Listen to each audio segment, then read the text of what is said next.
तो दोस्तों हमारी आज की कहानी की शुरुआत होते हुए एक बहुत ही अमीर आदमी को दिखाया जाता है जिसका नाम रिचर्ड होता है।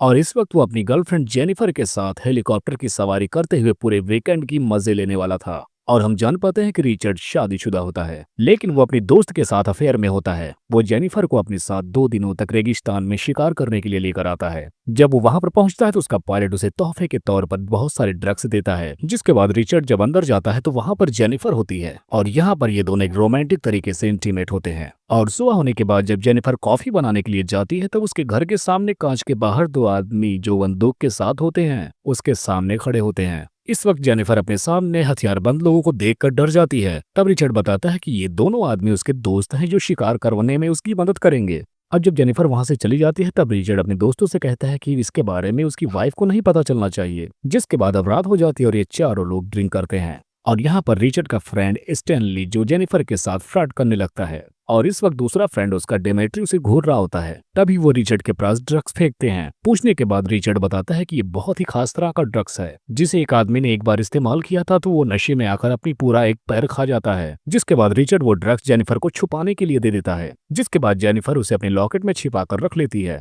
अब यहाँ पर जेनिफर का मूड बन जाता है तो वो रिचर्ड को कहती है तो रिचर्ड उसे मना कर देता है। जिसके बाद वो उसके फ्रेंड स्टैनली के साथ डांस करने लगती है और ऐसे ही ये दोनों सोने भी चले जाते हैं। अगली सुबह जब जेनिफर उठती है तो उसका फ्रेंड स्टैनली उसे बताता है कि उसका फ्रेंड रिचर्ड उसका पासपोर्ट लेकर चला गया है और वो शाम को आएगा और डेमेट्री अभी तक हैंगओवर में है, उसका नशा ही नहीं उतरा। जिसके बाद जेनिफर अंदर जाकर अपना सामान पैक करने लगती है। तभी स्टैनली जाकर उसके पास बैठ जाता है और कुछ बातें करने लगता है। यहाँ पर स्टैनली उसे पूछता है कि क्या वो उसे पसंद करती है, लेकिन स्टैनली कहता है कि मुझे कल रात को ही पता चल गया था जब तुम मेरे साथ डांस कर रही थी कि तुम मुझे पसंद करती हो।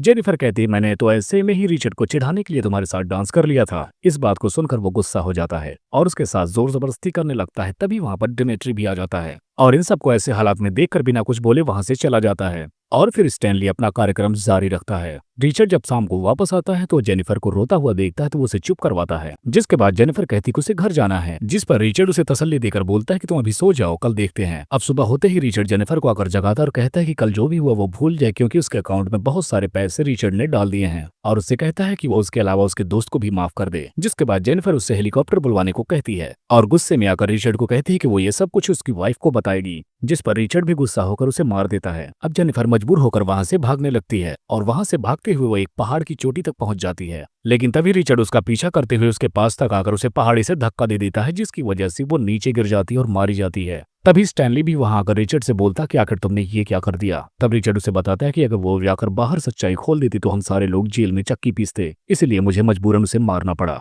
जिसके बाद वो वापस अपनी जगह पर आकर जेनिफर की सारे सबूतों को जला देते हैं। अगले दिन जेनिफर खुद को जिंदा पाती है क्योंकि उसके पेट से लकड़ी आर पार तो हुई थी लेकिन वो मरी नहीं थी। जिसके बाद वो लाइटर की मदद से उस दरख्त को आग लगा देती है जिसकी मदद से पेड़ की टहनी टूट जाती है और वो नीचे गिर जाती है। जिसके बाद बदहोश हालत में वो जाकर पहाड़ी के पीछे छिप जाती है। अगली सुबह रिचर्ड और उसके दोस्त जब उसकी लाश को ठिकाने लगाने के लिए जाते हैं तो उसकी लाश को वहां पर नहीं पाते और ऐसा देखकर ये तीनों बहुत ही हैरान होते हैं। अब इसके बाद वो उसके खून के निशानात को देखते हुए उसके पीछा करते हैं और इस तरह से उनके सामने एक नदी आ जाती है और वहां पर वो तीनों अलग अलग होकर उसे ढूंढने लगते हैं। अब इधर हम डेमेट्री को देखते हैं जो अपना गन रखकर नीचे कुछ काम करने लगता है। तब तक जेनिफर आकर उसका गन उठाकर उस पर ही गन पॉइंट कर देती है। लेकिन तभी डेमेट्री भी मौका पाकर जेनिफर से गन छीन लेता और उसे पानी में डुबा देता है। लेकिन तभी मौके का फायदा उठाकर जेनिफर उसका चाकू निकालकर उसी की आंखों में घुसा देती है। अब उसे मारने के बाद जेनिफर उसका सारा सामान लेकर एक अलग जगह पर पहुंच जाती है और उसके बैग से वाइन की बोतल निकालकर थोड़ा पीने लगती है। लेकिन इस वक्त उसे चोट लगी थी जिसकी वजह से उसे असहनीय दर्द का सामना करना पड़ रहा था। इसी वजह से वो रिचर्ड द्वारा दिए गए ड्रग्स को अपने लॉकेट से निकालकर खाने लगती है और जब वो ड्रग्स के नशे में हो जाती है तब वो अपने घाव से लकड़ी को निकालने लगती है और उसमें बियर की कैन गर्म करके डाल देती है ताकि वहां से हो रही ब्लीडिंग रुक जाए। अगले दिन स्टैनली डेमेट्री की लाश को नदी के किनारे देखता है। तब रिचर्ड भी आकर उसकी लाश को बाहर निकालता है